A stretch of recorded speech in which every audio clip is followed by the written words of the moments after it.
उठते ही मैं चला गया सबसे पहले नीम की दातुन तोड़ने के लिए। घर पे आते ही रगड़े सबसे पहले अपने सारे दांत। दांत रगड़ने के बाद खाया मैंने एक सेब और एक सेब खिलाया अपने भांजे को। सेब खा के मैं चल दिया अपनी दुकान की तरफ। दुकान पे जाके आधा घंटा लेट लिया बाइक पे पहले। फिर बाइक से लंच खोल के मैं ले गया दुकान पर। दुकान पे पहुंचते ही सबसे पहले थमा दिया पापा को लंच। लंच देते ही मेरे पापा ने बैठा दिया मुझे दुकान पर।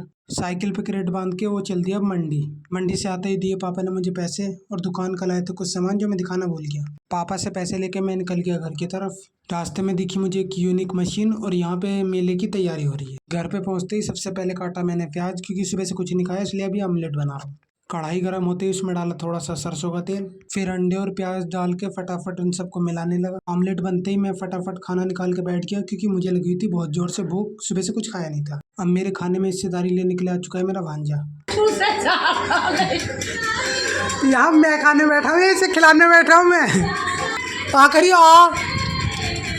हाँ। खा पी के मैं जा रहा हूँ अब सोने। जैसे ही सो के उठा तो मैंने देखा 5:30 बज चुके थे। मुझे भैया को लेने जाना है कंपनी। तो फटाफट बाइक उठा के मैं आ चुका हूँ कंपनी के बाहर। कंपनी से आते थे मैं लाया था एक दूध की थैली, उसी को अभी उबाल रहा हूँ। फिर फटाफट मैं बाटी धुलने लग गया, क्योंकि मुझे लेना है अभी गर्म पानी का भाप। तो गर्म पानी होते ही मैं लिया एक चादर, उसी में मुँह डाल के भी बैठा हूँ। गर्म पानी में भाप लेने के बाद मैंने करा 5 मिनट योगा, ताकि मेरी नाक को थोड़ी आसानी रहे। थोड़ी देर बाद मैंने लिया एक गिलास दूध और उसमें मिला दी थोड़ी सी कॉफ़ी। कॉफ़ी को अच्छे से मिलाने के बाद मैं चला गया उसे पीने। कॉफ़ी खत्म करने के बाद मैंने लिया एक सेब और उस सेब को अच्छे से धुलने के बाद मैं उसे लगा खाने। सेब खत्म करने के बाद मैंने किया 5 मिनट वार्म अप, क्योंकि मैं करूँगा अब एक्सरसाइज। वार्म अप कंप्लीट करने के बाद मैंने मारे 12 पुशअप्स और उसके बाद मारे 12 सपाटे। फिर उसके बाद किया मैंने ट्राइसेप्स की एक्सरसाइज। इसी के साथ लगता है हमारे दिन पे विराम। बोलो राम राम।